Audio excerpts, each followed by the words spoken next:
ಯದುಕುಲೇಶನೇ ಸ್ವಾಮಿ ಪದುಮನಾಭನೇ, ಮುದದಿ ನೆನೆಯುತ್ತಾ ಕೃಷ್ಣನ ಪದವ ಪೇಳ್ವೆನು.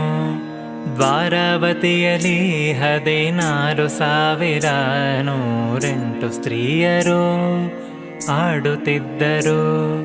ಸುಜನರೆಲ್ಲರೂ ಕೃಷ್ಣನು ಅಜನಪಿತನೆಂದು ಭಜನೆ ಮಾಳ್ಪರು ಅಲ್ಲಿ ತ್ರಿಜಗವಂದ್ಯರು.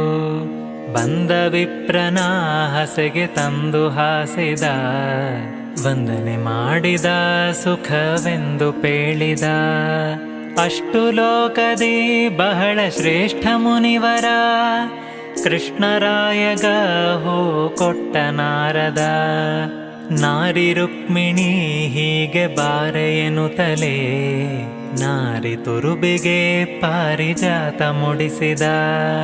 ಯೋಗಿ ನಾರದ ಹೋಗಿ ಸತ್ಯಭಾಮೆಗೆ, ಬೇಗ ಸುದ್ದಿಯ ಅಲ್ಲಿ ಹೋಗಿ ಪೇಳಿದ. ಕೇಳಿದಾಕ್ಷಣ ಭಾಮೆ ಕೇಳಿ ಮನದಲ್ಲಿ, ತಾಳಲಾರದೆ ಮನದಿ ಘೋರ ತಾಪವ. ಕೇಳಿ ಕಂಕಣ ವಂಕಿ ತೋಳ ಬಾಪುರಿ, ನೀಲ ಉಂಗುರ ಕಾಲಗೆಜ್ಜೆ ಒಗೆದಳು.